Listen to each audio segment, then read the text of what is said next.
Vous avez été nombreux à me demander de parler de l'incident survenu entre Leclerc et Hamilton au virage 1 au Mexique. Et nous le savons depuis plusieurs années maintenant. Le virage 1 devient un Far West. De nombreux pilotes sortent de la piste pour éviter les problèmes et maintenir leur position ou même dépasser d'autres pilotes. Et la situation est maintenant hors de contrôle.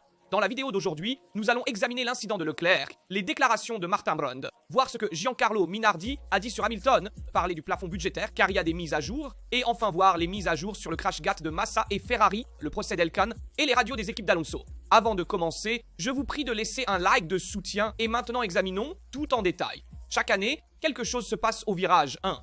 Chaque année, une polémique éclate et en 2025, nous n'avons pas fait exception. Dès que les feux s'éteignent, les pilotes arrivent dans ce long freinage au Mexique avec une seule idée en tête, survivre et gagner des positions. Quand on exagère, on finit souvent par couper la chicane. Hamilton l'a fait en 2016, Verstappen et Leclerc l'ont fait cette année. La direction de course a de nouveau décidé de ne pas intervenir. Aucune pénalité, aucune mesure, seulement des discussions sans fin. Et cette semaine, Martin Brundle a également donné son avis. L'ancien pilote a déclaré à Sky Sport UK qu'il aurait lourdement pénalisé les deux pilotes. Selon Brundle, Verstappen méritait même un drive-thru. Il a expliqué que Max n'a même pas essayé de prendre le virage, au contraire, il a accéléré une fois hors trajectoire. Pour lui, quand un pilote fait une chose pareille, cela signifie qu'il n'avait même pas l'intention de rester dans les limites de la piste. Une chose que Verstappen lui-même aurait critiquée si quelqu'un d'autre l'avait faite. Leclerc, en revanche, selon Brundle, a au moins essayé, même s'il a finalement coupé la chicane, et Brundle aurait donné au monégasque 10 secondes de pénalité. Cependant, Brundle ne s'est pas contenté de critiquer les deux pilotes. Il a dit que cette situation ne pouvait pas continuer ainsi, car le Mexique devient le Far West des coupures de piste. Il faut une nouvelle règle claire qui empêche les pilotes de profiter des échappatoires asphaltés. Il a proposé une solution drastique. Faire passer ceux qui coupent dans une zone où ils doivent rouler à la vitesse limite des stands sur 50 ou 100 mètres. Un vrai dissuasif comme les murs de Monaco.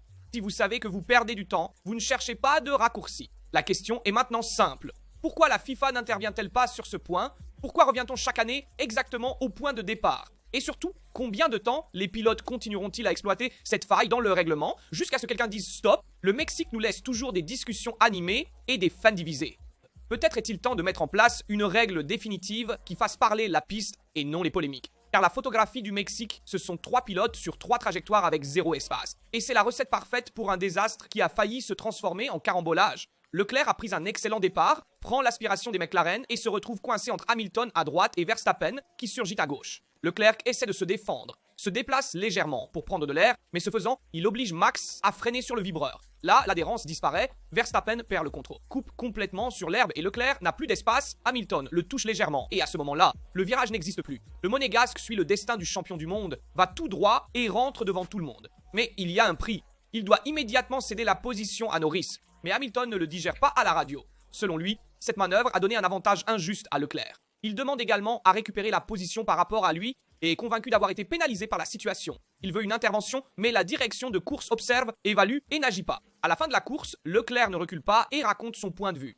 Il dit qu'il n'y avait pas assez d'espace pour tout le monde, qu'il a essayé de prendre le virage, mais ne pouvait pas savoir ce que les autres faisaient. Hamilton ne savait pas que Verstappen était à sa gauche. Max ne savait pas que Lewis était de l'autre côté. Une situation de panique. Le contact, explique Leclerc, a été léger, rien de grave et à ce moment-là, il n'avait pas d'autre choix que de couper la chicane et de céder la position à Norris. Ensuite, il dit qu'il a seulement pensé à faire sa course. La réalité est qu'un départ comme celui-là met tout le monde aux limites. À Mexico, il suffit d'une micro-erreur, d'une incertitude, et on se retrouve en dehors des limites. Mais quand 3 pilotes essaient de gagner la course dès le premier mètre, le risque de dépasser les limites est inévitable. Et cette fois-ci, une fois de plus, le virage 1 a démontré que la frontière entre manœuvre agressive et chaos absolu est très mince. La véritable question est pourquoi la FIFA n'intervient-elle pas dans ces situations? Parce que je donne raison à Martin Brundle. Selon moi, il faut trouver un moyen de dissuasion pour empêcher les pilotes de couper la première chicane, en particulier au virage 1 et surtout au Mexique. Désormais, tous les pilotes poussent même au-delà de la limite parce qu'ils savent que s'ils coupent au virage 1, ils n'ont pas de conséquences. Max le fait pratiquement à chaque course, quand il se retrouve à se battre avec un adversaire à la limite. Leclerc l'a fait dans cette situation. Et plus nous avancerons, plus les pilotes éviteront de prendre le virage 1 pour éviter les contacts et essayer de gagner le plus possible. Parce que si vous partez fort et que vous freinez plus tard que les autres, et que vous lâchez les freins avant les autres, en glissant vers l'extérieur pour couper la chicane, vous, comme l'a fait Verstappen, il est inévitable que vous gagnez un avantage par rapport à ceux qui partent de manière plus prudente pour éviter d'éventuels contacts. Mentalement, vous savez que vous ne serez pas pénalisé pour cette manœuvre, il vous suffit de rendre quelques positions. Mais si tout le monde faisait comme Verstappen, comment finirait le virage 1? Je suis d'accord, pour trouver un moyen de dissuasion, peut-être leur faire suivre un parcours guidé, leur donner plus de secondes de pénalité, même au virage 1. C'est une autre raison pour laquelle nous voyons tant de pilotes couper le virage 1 et essayer d'aller le plus loin possible au départ. C'est parce que l'air sale est très mauvais pour les pneus cette saison plus que les autres. Ici, si tu es potentiellement en tête au virage 1, tu parviens à mieux gérer les pneus, tu réussis à avoir une meilleure course. Au contraire, plus tu restes derrière les autres voitures, plus tu as du mal. Ceci plus qu'auparavant. Donc le départ est encore plus important aujourd'hui. Cela dit, vu la situation entre Hamilton et Leclerc, j'aurais aussi effectué un échange de position, mais cela aurait fait perdre du temps à Ferrari, et ils ont donc décidé de continuer sans donner d'ordre d'équipe. La FIA n'est pas intervenue, car c'est une question interne à Ferrari, et donc entre coéquipiers, il n'y a pas de réclamations qui vont à la fédération. Et donc, selon moi, Ferrari a fait une erreur dans cette situation. Mais il y a aussi des erreurs plus graves, et je pense à l'autre partie où Verstappen continue de couper le virage. Un sans conséquence. Cela peut arriver une fois, 2 fois, mais Verstappen le fait vraiment souvent, et si cela arrive si souvent, ce n'est pas une coïncidence, mais une véritable stratégie pour éviter les contacts. Au Mexique, Ferrari a retrouvé de l'oxygène.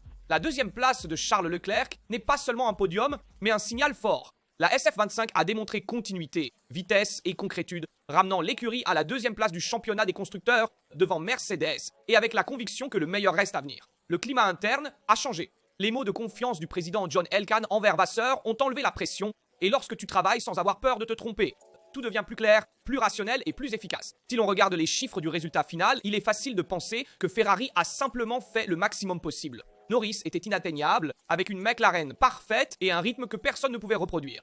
Derrière, cependant, il y avait un Verstappen affamé dans une Red Bull qui, depuis 6 courses, recueille presque tout ce qu'il y a à recueillir. Au lieu de cela, Leclerc l'a gardé derrière jusqu'à la fin, se donnant même la satisfaction d'élargir la marge dans le classement contre une équipe qui semblait inarrêtable. Pourtant, il y a un détail qui n'est pas passé inaperçu à Maranello. Dans le deuxième relais de course, celui avec les pneus moyens, la SF25 n'a pas extrait le potentiel maximum attendu. Les simulations du vendredi et celles nocturnes entre samedi et dimanche racontaient une Ferrari capable de maintenir un rythme soutenu même avec les pneus moyens. En course, cependant, le rendement a chuté. Et Verstappen a commencé à gagner du terrain, gagnant 10e après 10e, avant d'être bloqué par la seule voiture de sécurité virtuelle de la course. La vérité est que lors des essais du vendredi, Ferrari, avec les pneus moyens, était nettement supérieur à Red Bull. Leclerc avait un rythme 0,5 secondes plus rapide que celui de Verstappen sur le même pneu, et donc il y avait une base de départ rassurante. Qu'est-ce qui a changé alors le dimanche? Les conditions de la piste. La température de l'asphalte est montée à 53 degrés, 10 de plus par rapport aux qualifications, et la SF25 a eu beaucoup plus de mal à générer l'adhérence idéale. Le résultat a été clair pour tout le monde. Dans les tours centraux, Max volait, Charles gérait et l'optimisme des techniciens a laissé place à un brin de regret. Le potentiel était là, mais il n'a pas été exploité jusqu'au bout. Et cela, paradoxalement, est un bon signe. À 20 courses du début de la saison et sans mise à jour récente, Ferrari continue de découvrir un potentiel de croissance. Encore aujourd'hui, à Maranello, ils n'ont pas la pleine certitude de la valeur réelle de cette monoplace. Le travail sur le réglage continue avec un retour vers des configurations plus rigides et des choix plus agressifs. L'équipe sent qu'elle a encore quelque chose à révéler.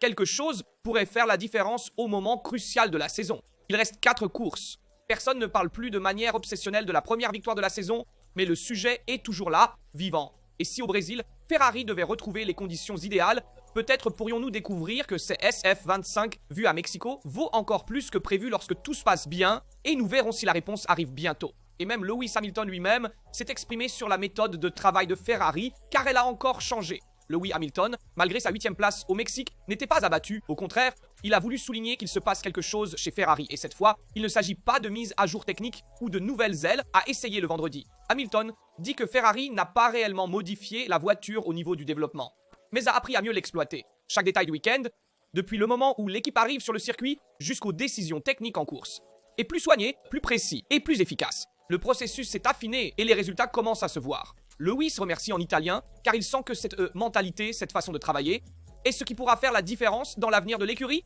Selon Hamilton, lui et Leclerc apprennent beaucoup l'un de l'autre. Leurs deux voitures sont maintenant pratiquement identiques et Lewis commence à comprendre pleinement les caractéristiques de cette monoplace que Charles conduit depuis des années. Il entre vraiment dans le monde Ferrari et cela lui donne confiance. Le feeling grandit et cela se voit sur la piste malgré les épisodes à la limite qui le freinent encore. Leclerc est monté sur le podium et il confirme également qu'il n'y a pas eu de magie soudaine ou de mise à jour cachée. Ferrari s'est amélioré un peu partout grâce à la manière de travailler au choix et à la coordination externe de l'équipe. Ce sont ces petites choses qui comptent énormément quand le niveau est si élevé. Et aujourd'hui, contrairement à il y a quelques mois, la rouge ne semble plus être à la merci des événements ou écrasée par les erreurs. la bataille pour la deuxième place du championnat des constructeurs est soudainement devenue explosive. McLaren a sécurisé le titre, mais Ferrari, Mercedes et Red Bull sont enfermés dans seulement 10 points alors qu'il reste 4 week-ends. Et Verstappen revient à la charge, entraînant avec lui une Red Bull qui, au début, semblait mise à l'écart. La saison entre dans sa phase finale et Ferrari sent qu'elle a encore de la marge. Si cette croissance dans les processus continue et que Hamilton trouve pleinement confiance en sa voiture, tout peut arriver. La nuit d'Abu Dhabi décidera qui mérite de monter à côté de McLaren sur le podium du championnat. Giancarlo Minardi s'est exprimé sur l'incident au départ, sur ce qui s'est passé avec Leclerc et Verstappen, critiquant la fédération. De nombreux fans de Ferrari, moi-même et même Hamilton, l'ont remarqué en course.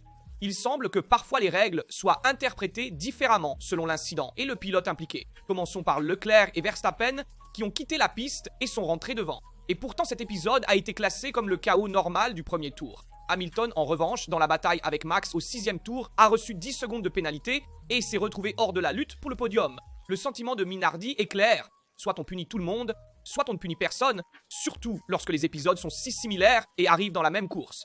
Le fait qu'on ferme les yeux au départ et qu'on change de critère de jugement dès que la course se stabilise crée une énorme confusion et mine la crédibilité des commissaires. Le résultat est un climat où non seulement les infractions sont punies, mais aussi les interprétations personnelles. L'ancien directeur d'équipe italien souligne également un autre aspect crucial. Dans les moments décisifs de la course, les commissaires semblent moins sûrs d'eux, presque submergés par la nécessité d'agir rapidement et sous la pression médiatique. Cela conduit à des décisions incohérentes entre elles. Minardi ne mâche pas ses mots et invite la FIA à faire la lumière une fois pour toutes. Car lorsque les décisions suscitent plus de discussion que la course elle-même, cela signifie que quelque chose doit être corrigé. Mais attention à un sujet que nous avons déjà abordé la semaine dernière, à savoir le budget cap. En effet, il y a des mises à jour, heureusement, elles sont positives. Après 7 mois de contrôle, de vérification et une analyse approfondie des comptes des équipes et des motoristes, la fédération a confirmé que 9 équipes ont complètement respecté les limites de dépenses. Aucun cas retentissant, aucune Red Bull bis, aucune pénalité capable de réécrire l'histoire du championnat.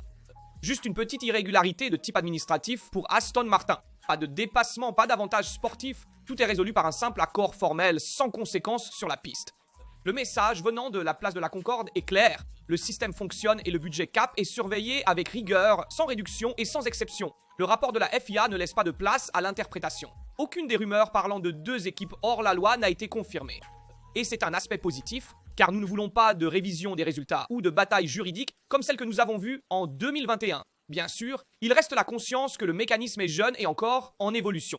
La révision a été qualifiée d'intense, compliquée, faite de nuits passées à déchiffrer des chiffres, des factures, à distinguer ce qui est racing et ce qui ne l'est pas. Et certains continueront à affirmer que même en cas de violation sportive, la FIA aurait difficilement eu le courage de changer un classement déjà gravé dans l'histoire. Mais pour l'instant, le message qui arrive est unique. Le championnat 2024 reste intact et il n'y a aucun doute sur la régularité du résultat final.